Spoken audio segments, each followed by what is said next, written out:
नमस्कार, मेरा नाम दीप्ति माधव देशमुख है। मैं कापड़ी भिवंडी में महाराष्ट्र में रहती हूँ। मैं BSc DMLT हूँ, योगा इंस्ट्रक्टर हूँ और सोशल वर्कर हूँ। बचपन से ऐसे माहौल में पली बड़ी हूँ जहाँ पर पशु पक्षियों से ज़्यादा लगाव है। मेरे घर में सभी लोग एनिमल लवर्स हैं। खास करके घर में हमेशा कुत्ते बिल्ली पाले जाते थे।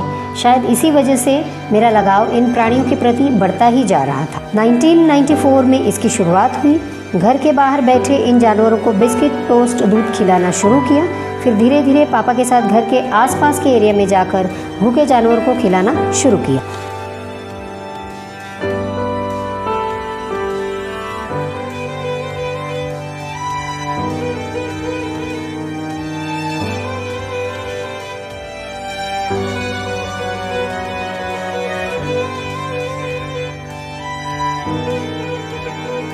प्राणियों की संख्या धीरे धीरे बढ़ने लगी। पता ही नहीं चला कि कब ये 10 से 20, 20 से 100 और अब ये 350 हो गए। रोज़ सुबह 7 बजे बिस्किट लेकर निकलती हूँ और मेरी जितनी क्षमता उतने एरिया में जाकर इन बेजुबानों को बिस्किट खिलाती हूँ। तकरीबन 26 साल हो गए मुझे इन प्राणियों को बिस्किट खिलाते हुए। जब बिस्किट देने जाया करती थी तब हमेशा देखती थी कि कोई ना कोई जानवर रास्ते पर जख्मी पड़ा हुआ है या बीमार है या एक्सीडेंट हुआ है, तो बहुत दुख होता था। तब निर्णय लिया कि अब सिर्फ बिस्किट देने से काम नहीं चलेगा, मुझे इनके ट्रीटमेंट के लिए भी सोचना हो। मैं वेटरनरी डॉक्टर नहीं हूँ, लेकिन जब मैं इन जानवरों को देखती थी कि सड़क पर ऐसे बीमार पड़े हुए हैं या एक्सीडेंट हुआ है, तो सभी इलाज मैं जानती नहीं थी। तो मैं धीरे धीरे इन बच्चों को ले जाकर वेटरनरी हॉस्पिटल्स में डॉक्टर्स को दिखाती थी और उनसे इलाज करवाती थी। और धीरे धीरे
और धीरे धीरे देखते देखते मैंने सीखना शुरू किया और अब तकरीबन सभी तरह का इलाज मैं कर पाती हूँ।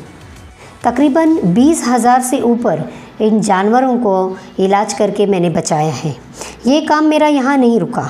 कोरोना काल में भी जब लॉकडाउन था और लोग इंसानों के सेवा में व्यस्त थे, इन बेजुबानों का ख्याल बहुत कम लोगों को आया। ऐसी परिस्थिति थी जब होटल्स, ढाबे बंद थे।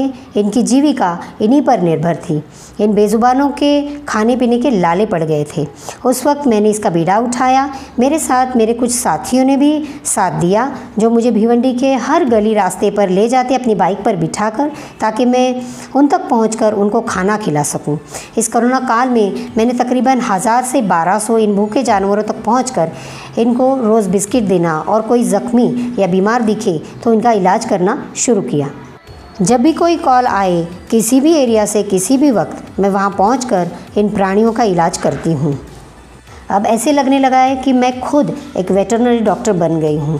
अब हर तरह का किसी भी प्राणी का इलाज मैं आराम से कर सकती हूं। इसमें बिल्ली, सफ़ेद चूहा, गधा, कौवा, कबूतर, खरगोश, चिड़िया और प्रामुख्य से कुत्ता भी शामिल है। ये सब मैं बिना मूल्य करती हूँ, किसी की भी मदद लिए बिना। तकरीबन 25 साल हो गए मुझे ये काम करते हुए, लेकिन इस 26 सालों में मैंने बहुत सी दिक्कतों का, बहुत सी परेशानियों का सामना किया। जैसे कि काफ़ी लोग अपनी गाड़ियों में बैठे हुए मुझे उतार देते थे, ये कहकर कि आपके शरीर से बदबू आती है। तो मैंने ठान लिया कि मुझे इनकी गाड़ी नहीं चाहिए और वो लोग भी नहीं चाहिए जो इन प्राणियों से घृणा करते हैं। इसी के साथ साथ कई ऐसी तकलीफ़ों का भी सामना करना पड़ा जिसमें मुझे फाइनेंशियली प्रॉब्लम थी और कई ऐसे जगह पर मुझे शेल्टर हाउस वहाँ पर ले जाना पड़ा जहाँ पर मुझे 25-30 हज़ार का खर्चा आया। तो हर जगह पर मैं 25-30 हज़ार खर्चा नहीं कर सकती थी। तो अब मैंने ठाना है कि आगे जाकर इन बच्चों के लिए जो कि एक्सीडेंटल केस है या जिनकी कमर टूट चुकी है, जिनकी आँखें के ऊपर इन्फेक्शंस हो चुके हैं, ऐसे जानवरों का इलाज के लिए मैं खुद अपना एक शेल्टर हाउस बनाना चाहती हूँ। और ऊपर वाला मुझे इसमें हमेशा शक्ति दे और हमेशा ऐसी राह दिखाने वाले लोग और जो मुझे पसंद करते हैं, जो मुझे अप्रिशिएट करते हैं, ऐसे लोग हमेशा मुझे अप्रिशिएट करते रहें। ये काम करते हुए बहुत सारे लोगों ने मुझे अप्रिशिएट किया है और अप्रिशिएट करने के साथ साथ मुझे अप्रिसिएशन लेटर्स और कई राज्यों से और भिवंडी शहर के कई सामाजिक और राजकीय संस्थानों के द्वारा पुरस्कृत भी की जा चुकी हूँ। इसी तरह से आपका प्यार हमेशा मेरे साथ बना रहे, इसके लिए मैं आपकी बहुत बहुत आभारी रहूँगी। और मैं ऊपर वाले के भी आभार प्रकट करती हूँ कि ऐसी एक ताकत मेरे पास दी हुई है कि मैं डॉक्टर नहीं होते हुए इन बेज़ुबानों का इलाज कर पा रही हूँ। तो मैं ऊपर वाले का भी शुक्रिया अदा करना चाहती हूँ। बहुत बहुत धन्यवाद।